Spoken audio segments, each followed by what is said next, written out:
In today's video, I'm going to teach you how to add a cool asset in Google Ads, step by step, to enhance your advertising strategy. This is a full tutorial for 2025, so let's dive right in. First, you'll want to start by heading over to the Google Ads homepage. If you're not already familiar, Google Ads is a robust platform that helps you reach new customers and boost sales through effective online advertising.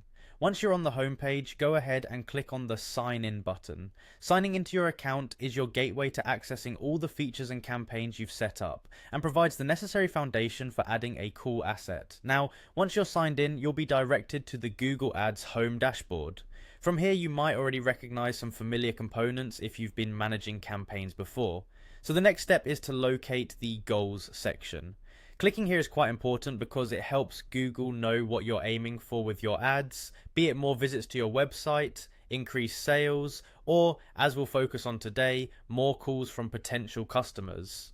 After opening the Goals section, direct your attention to the Conversions tab, which is just a little way down the page. Clicking on conversions is critical since it holds all the tracking measures and actions that reflect how effectively your ad engages with your audience. It's underlined in Google Ads as a way to fine-tune what defines success for your campaigns.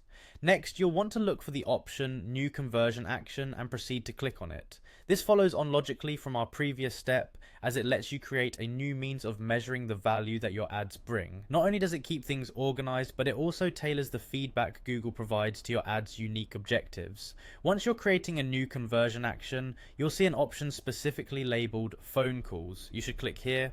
This step is crucial because it enables you to set up call extensions, effectively a little added snippet of information that encourages users to get in touch directly via phone when they see your ad. This can be a game changer, especially if your business relies heavily on direct customer interaction. At this point, you're on track to configure the call extension fully. Just make sure to input the relevant details such as your business phone number and any other pertinent information that would attract calls from your audience. Remember to review and save your settings as you go, ensuring that everything is correctly set up. By following these steps closely, you should have successfully added a cool asset to your Google Ads. It's a smart way to increase the engagement and effectiveness of your advertising efforts, especially as consumer preferences lean towards instant communication and response. So that's it for today. Thank you for watching and happy advertising.